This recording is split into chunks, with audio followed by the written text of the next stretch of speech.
ഇതൊരു ഷോപ്പിംഗ് കോംപ്ലക്സിൻ്റെ ഒരു ഡിസൈനാണ്. ഇതിനകത്ത് എല്ലാ ഫ്ലോറും ഈ പറയുന്ന ഗ്രൗണ്ട് ഫ്ലോർ, ഫസ്റ്റ് ഫ്ലോറാണ് വരുന്നത്. എല്ലാം ഒരു 10 ഫീറ്റ് 10 ഫീറ്റ്. ഇതേപോലെ സ്റ്റെയർ കേസിൻ്റെ വരുന്നൊരു 5 ഫീറ്റ് 10 10 10. ഇത് ബാക്ക് സൈഡിലോട്ട് ആ പ്ലാൻ്റെ പ്രത്യേകത കാരണം ചെറിയ പ്രൊജക്ഷൻസും വരുന്നുണ്ട്. ഇങ്ങനെ ഗ്രൗണ്ട് ഫ്ലോറും ഫസ്റ്റ് ഫ്ലോറും ഉള്ള ഈ ഒരു ഷോപ്പിംഗ് കോംപ്ലക്സ് ഓൾറെഡി ഇതിൻ്റെ ഗ്രൗണ്ട് ഫ്ലോർ കോൺക്രീറ്റ് കഴിഞ്ഞ് നിൽക്കുന്നതാണ്. അത് കഴിഞ്ഞ് ഫസ്റ്റ് ഫ്ലോറിൻ്റെ നടന്നുകൊണ്ടിരിക്കുകയാണ്. ഈ സ്റ്റേജിലാണ് നമ്മൾ ഇതിനകത്ത് എലിവേഷൻ സെറ്റ് ചെയ്യാൻ പോകുന്നത്. അപ്പോൾ അതിൻ്റെ ഒരു പ്രൊപ്പോസൽ നമ്മൾ കൊടുത്തിരിക്കുന്നതാണ്, കാരണം ആ റെഡ് ലൈനിൽ കൊടുത്തിരിക്കുന്നത്.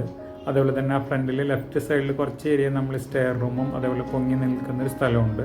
റൈറ്റ് സൈഡിലൊന്നും വരുന്നില്ല, പാരപ്പറ്റിൻ്റെ ഹൈറ്റേ വരുന്നുള്ളൂ.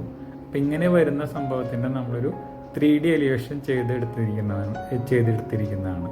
അപ്പോൾ ഇത് നോക്കിക്കഴിഞ്ഞാൽ അതിനകത്ത് അറിയാൻ പറ്റും. ഫസ്റ്റ് ഒന്ന് ചെയ്തിട്ടുണ്ടായിരുന്നു, അത് കഴിഞ്ഞ് വീണ്ടും ഒന്ന് ചെയ്തിട്ടുണ്ട്. അപ്പോൾ രണ്ടിനും നമ്മൾ ഡീറ്റെയിൽസ് 2 പ്രാവശ്യമായിട്ട് ഇതിനകത്ത് കാണിക്കുന്നുണ്ടായിരിക്കും.